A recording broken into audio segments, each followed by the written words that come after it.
let's do something a little historical. The KEBRA Negesht, the Queen of Sheba and her only son, Menelik. The Ethiopian book of the glory of kings, the glory of the Ethiopian Hebrew kings, is very important to our study and to our knowledge. You understand, as black people whose true history and culture has been suppressed. Now, before you is the Ethiopian Hebrew rendition of how King Solomon, Negush Solomon, and the Queen of Sheba, their respective kingdoms and dynasties and lineage became one. The prophecy of the scripture, where these prophetic verses in the Bible point to this. So we have to study this. And this right here is an Ethiopian Hebrew rendition of the KEBRA Negesht, the important point of the KEBRA Negesht that has been suppressed but is still found by diligent study even in our holy Bibles. Now, you can go plate by plate or frame by frame.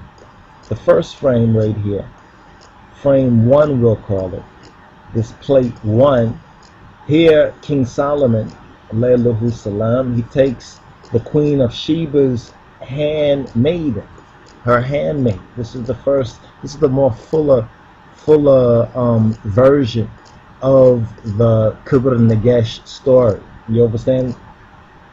Frame 2, plate 2, King Solomon alayhi salam and the handmaid are pictured in bed together. Now this is very important that we understand and we be mature about this. You understand? Frame 3, plate 3, here King Solomon, Negush Solomon, persuades the Queen of Sheba, Makeda, to sleep with him. This is more details are found in the KEBRA Negesht and the glory of the kings, or also called the Queen of Sheba and only son Menelik. Here in plate 4 is King Solomon, alayhi salam, giving the Queen of Sheba, according to the Bible, 1 Kings chapter 10 verse 13, it says, all her desire. Plate 5, and the last plate that we're just going to speak about briefly and bring to your attention, is here's the wise king of Israel, King Solomon, giving the Ethiopian queen, the Queen of Sheba, Negisht Makeda, a special ensign jeweled ring for her child, Prince Menelik, who would by means of it prove to the world his descent, you understand, from, quote, the ruler of the land of the Jews, who was descended from King David, who descended from the blackest Jew that the world ever knew, and that is Jesse.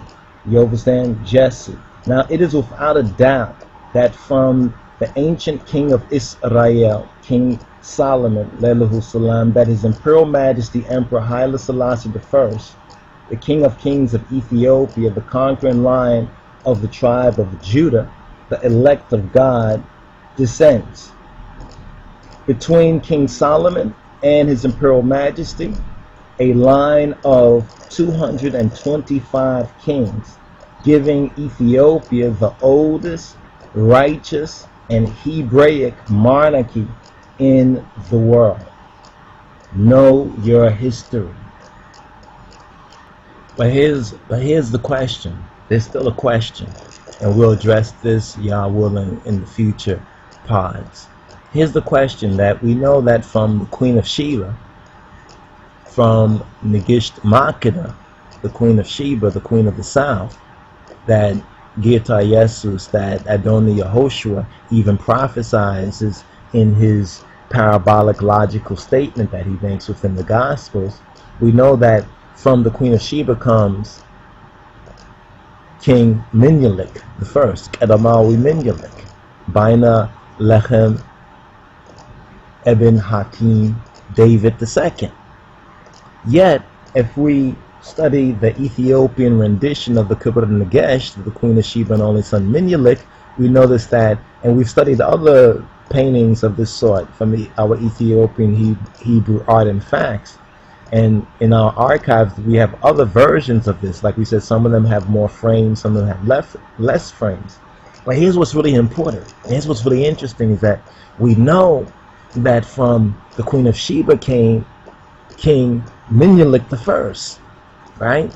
But then, what about the other woman? Because as we study the frames and we go a little bit further in the frames, we have both women with both of their children. A very interesting frame. You understand? So here we have another seed, you understand, from King Solomon as well. There's another seed that is recorded right there. Who was that? You understand? That's what we have to explore. That's the next part of this essay and this research. So there are two women, according to our Ethiopian Hebrew tradition, according to the scrolls and the KEBRA Nagesh, the Queen of Sheba and son Menelik,